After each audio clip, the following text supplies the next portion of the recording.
September 22nd, you wrote this, and I'm quoting, Trump immigration ploy is not about jobs or terrorism, but angry whites who think the country is changing. Do you have access to some special poll the rest of us haven't seen that proves that it's not about jobs, it's about their anger based on race? You don't know that, and you claimed it anyway. Why? Well, you just asked a different question than the one you accused me of lying of. Yes, I do have evidence that the white demographic is declining. That's a statistical fact. No, but you're talking about motive here. No, now you've asked a different question, so let me answer this question. When you look at Trump voters in a variety of testing modes, they have more negative attitudes towards African Americans and towards Hispanics. They very strongly support African Americans are not immigrating to the country, so that's not really, it's a different category here. When you say racist, I didn't know that you were referring Let me just, for the third time, read what you said. The immigration ploy is not about jobs or terrorism, but about angry whites. You're saying they're racist. It's not about jobs or terrorism. They're pretending it is. And I'm asking you, do you have evidence for that? Or are you just dismissing them as bigots because you can't imagine another explanation? No, I assume that people are rational, and that, I guess, was a big mistake for this election. It's not rational. You're claiming they're irrational, actually. I'm claiming that they're just wrong, and that Donald Trump did a very good job of perpetuating the myth that they're wrong. No, you're claiming that they're immoral. You're saying they're racist. That's not wrong. You're saying they're bad people. It's about angry whites who think the country is changing. Okay, so here's my point to you. Why would you write something like that in a newspaper without having any fact to back it up? Unless you somehow have access to the inner thoughts of Trump voters, why would you imagine you know their motives? That's my question. We have lots of facts. In fact, people have written entire books this year. There's sociological So what are your facts? analysis. I'm giving you a chance to present them. All right. There are a lot of Trump voters who have very negative feelings towards African Americans and towards What does that have to do with immigration? Jen, just let's stick to the topic here. Can I finish the point? I wish you would. Can I finish the point? They have negative views about various minority groups. We also know that the average Trump voter is not affected by immigration and displacement. They're about $72,000 a year in the economics race, so that's pretty good for them. So they're not. You think that's pretty good? Is that what you make? You think that that's enough for people to make that they're not affected by immigration? Much higher. It's much higher than the average American. So it's not the people so who they've are got no hurting the cause most. for complaint. It is also happening in areas in which the influx of minorities has been the fastest and the heaviest. In other words, white areas of the Midwest who have had an influx of people, and here's my point to you. Look, you're making a very serious charge. I think this is an interesting debate. There are two sides to it, two legitimate sides. But before you call people racist, you better have some real evidence, and you don't. And I just ask you to marshal it, and you don't have it. No, you don't. That's not true. You don't know their motives. You can't know their motives. So how about don't speculate on them? Well, listen, we all draw conclusions, and there is evidence. There is polling evidence. In fact, it created quite a stir, you remember, before the election, that Trump voters do have more negative views of minorities than non-Trump voters. So that's probably why they don't want increased immigration, because they're bad people. I've heard that before. And I just, you know what? That's evidence of contempt for voters, of ignorance, and an unwillingness to understand their point of view. And it's unhelpful. And I think, you should be above that. Another one. Simone, I want to go back to you for a minute because you made a lot of headlines yesterday by saying the Democratic Party does not need white people to lead it. Do you stand by that, or do you want to clarify? Again, the question was in reference to in reference to chair of the Democratic National Committee. And I stand by it. I think it's past time for an elected chair of color. I think representation matters. And the base of the Democratic Party is white people, it's black people, it's Latinos, Hispanics, Native Americans, gay, straight, all different types of religions. And I really think that it's important if you go out there and you speak to those people in the base, there is a need and a want for a chair of color. So I stand by that. You need different people out there to fight for different things, and I am here fighting for millennials of all backgrounds, of all races, but I'm definitely also fighting for all brown people, all shades of brown, Latino, African American, Native American, Asian American, so on and so forth. I think we need that representation, not just in the chair's position, but at other places throughout the Democratic National Committee and throughout the building. I don't know if if folks have ever been into the headquartered offices, but it has not necessarily always looked representative of America. So I stand by that, and I know that makes some people uncomfortable, but somebody's got to be out here fighting for the folks, and that's me. Steve, what do you make of Simone's stance there? Well, you know, Pamela, I have to say that the Democrats and the left, their fixation with identity politics, number one, it didn't work at all, and it hasn't been working, by the way, for about 8 years. While they did win the White House twice, they've been losing governorships, state legislator seats, House of Representatives seats at a breakneck pace. So the American people are tired of the divisiveness of identity politics. What they want, what we want, and I say this as a Latino, what we want is economic growth. And that's what Donald Trump promised America. That's what he's going to deliver to America as president. Enough of the identity politics. We are Americans, and as Americans, we need economic growth and security. All right, Pam, can I say one more thing? Go ahead, Simone. Yeah. I just want to note that it is really important that we talk about intersectionality. So, yes, we need economic growth, but if we don't account for intersectionality, if we don't account for identity, as people like to say, then we're not talking about the fact that, yes, white women earn 79 cents for every dollar a white man makes, but black women earn 64 cents for every dollar a white man makes. Latino women, 54 cents. That is intersectionality. That is identity politics, and that is something we need to continue to talk about. Simone, none of that's true. If you do apples-to-apples comparisons of the exact same job, that's just not true. Women choose a lot of different professions than men. No, it's not true. There's certainly a wage gap between men and it's not women. True, but again, Steve, Julian, what do you think about? Well, I mean, Hillary Clinton, it looks like, has won over 2 million more popular votes. And so I think it's dangerous to kind of read into the victory some large mandate on these kinds of issues. There's a lot of support for racial justice, for gender equality, and for the changes that immigration has brought to this country. So I think it would be important not to read a mandate on these kinds of issues for Democrats or Republicans based on these election results. You can see this in a very different light quite easily. Steve, respond. Well, no, and I would point to it's not just the presidential elections. Look at the 8-year trend of what Democrats have done in offices, both in Washington, D.C. and around America, and it is a pronounced downtrend. So the American people are rejecting that kind of division and identity politics. And by the way, I think, too, we as Republicans, though, of course we want to look like America. And I'm very happy that yesterday we nominated 2 women to very senior cabinet positions, one of whom is the daughter of an immigrant. I'd also point out in the presidential race, 2 of our 3 top candidates were minorities, men of color, and sons of immigrants. So we love the diversity of America. We love what America looks like, what immigrants do for America, but we also aren't going to focus on that as a strategy to divide. And we don't want to we don't want our politics to appeal to people just on that basis.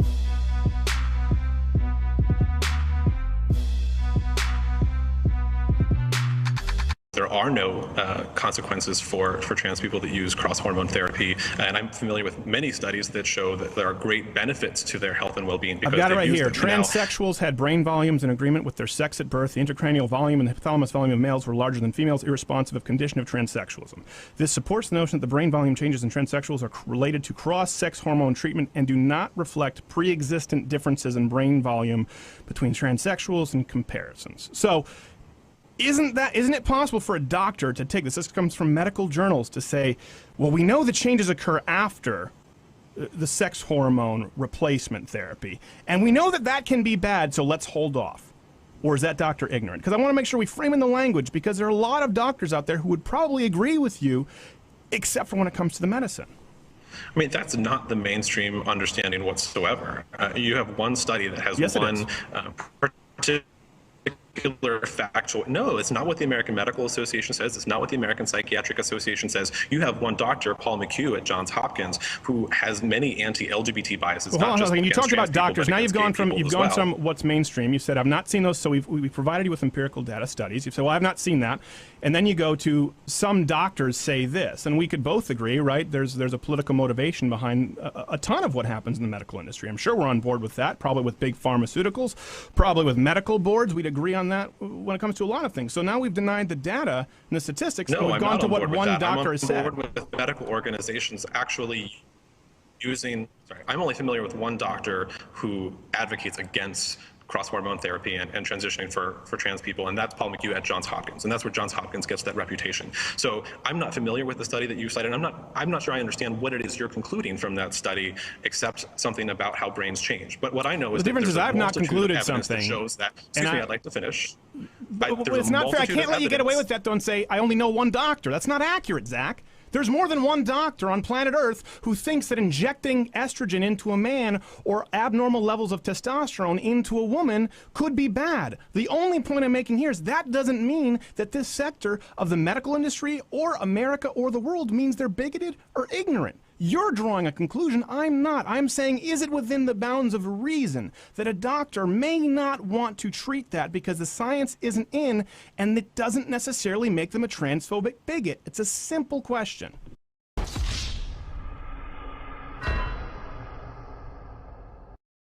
Hi, Ben. So unconscious bias is a concept well documented in psychological studies, which is basically that people associate negative things with people of color and positive things with whites. So if that is true, how does it, given that that is true, how does white privilege not exist? Okay, so you're asking about unconscious bias. I apologize because it's kind of echoey, but the question was, if there is unconscious bias, just to repeat it so I'm making sure I get it right, if there is unconscious bias, how does white privilege not exist? The question is, given that there is unconscious bias, how does white privilege not exist? So number one, so when I speak about white privilege, yes, so when I speak about white privilege, I'm speaking specifically about behavior.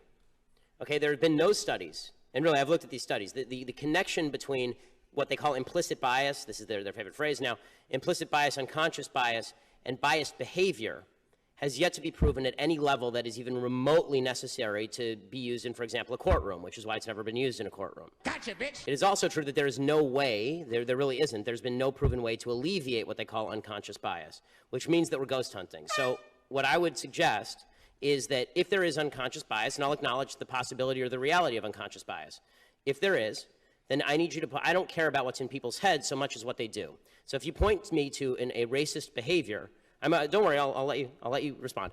If you point me to a racist behavior, I'm happy to stand alongside you and protest it. What I can't do is protest about things in people's head that I don't know about because I'm not a mind reader. Okay, so that's a really interesting response, and to that I have two questions. Firstly, what I've heard you say that this is something that, you know, the way people think doesn't affect their behavior. So that's the first thing you've said. So I'm really curious if you can kind of give me another example of a thought that somebody has which doesn't affect their behavior. Like, do people who, you know, support Trump not vote for him? Like, I'm very curious about that. Yes. And secondly, so the second thing that I want to ask is that if it's something that's hard to fix, does it mean we shouldn't do anything about it? Because you said, oh, I don't know if we can change how people think. Does that mean we shouldn't try? I mean, first of all, not a great impression. But beyond that, my voice isn't that low. But beyond that, as far as the first question, which is, do people have thoughts that don't manifest in behavior? Yes, all the time. For instance? For instance, every thought that you have about walking up here and strangling me right now. Gotcha, bitch. I assume like we have thoughts all the time that don't manifest in behavior, and this is true every single day. We consider thoughts that cross our minds. And the problem with unconscious bias is the idea is you don't even know that you're having the thought, right? So how can you stop it if you don't even know that you're having it? But then we should be able to gauge the unconscious bias and its impact on behavior. That's why it's unconscious bias as opposed to conscious bias. Right? The idea behind unconscious bias is that it's not even a ghost, it's a ghost of a ghost, because you don't even know you're having the thought. So people, the whole idea behind diversity training is the idea that you can retrain people to stop their chain of thought in order so that it doesn't manifest in behavior. I don't think that every thought manifests in behavior. If it did, then every time a man saw a good-looking woman walk down the street, a straight man saw a good-looking woman down the street, we'd have a real mess on our hands. So you know, the second question, the idea was a little too broad for me to respond to, which is just because something is tough, don't we have to face up to it? Yes, we have to face up to tough things all the time. And one of the tough things I would suggest that we face up to is that you have a lot more control over your own behavior and the decisions you make than the supposedly widespread unconscious bias of people you've never met. Cruising down the street in my 6'4". No, I think also that, Peter, it is all very funny, but actually, if we're talking about a narrative, let's just have a look at the heads of state of the European Union. Let us see how many people there are actually female. Let us look at the heads of boards, of members of boards, of trustees on boards. There are so few in Britain that we now actually have a group, a device, an institution designed to get more women onto boards, because it is so, you know, we have less female MPs than they do in Afghanistan. It really is, and he may laugh it off and say, oh, this is gender balance gone mad. But actually, mate, it's not balanced in the first place. It's not balanced, and one of the reasons why it's not balanced... Isn't that a sexy... Aren't you woman-splaining by calling me mate? I'm just going back to your previous point. It's because women feel undermined in the office. Going back to your point about the electorate, women are the largest electorate in the country. If they wanted the government to be full of female MPs, they could vote them in. There isn't a secret plan to keep women out. And moreover, we're talking here about a union that members subscribe and pay for to be members of. They should be representing all of their members equally. They shouldn't be having this gender bias and being rude and saying words like mansplaining. That's absolutely atrocious.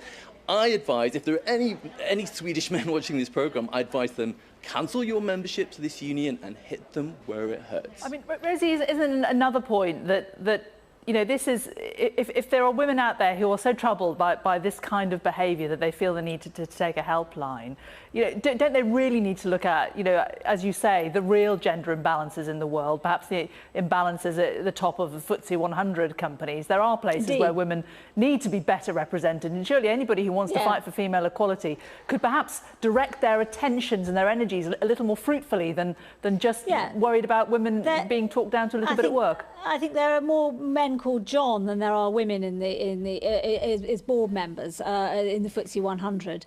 But I think that we have to look all around us, and I think that men wailing on about feminism gone mad and sexism and stuff just shows their anxiety. You know, men have had it. Men have had it purely in charge for a very, very long time, and now they're actually having some sort of threat to their position, and they are squealing, and this is a great example of it.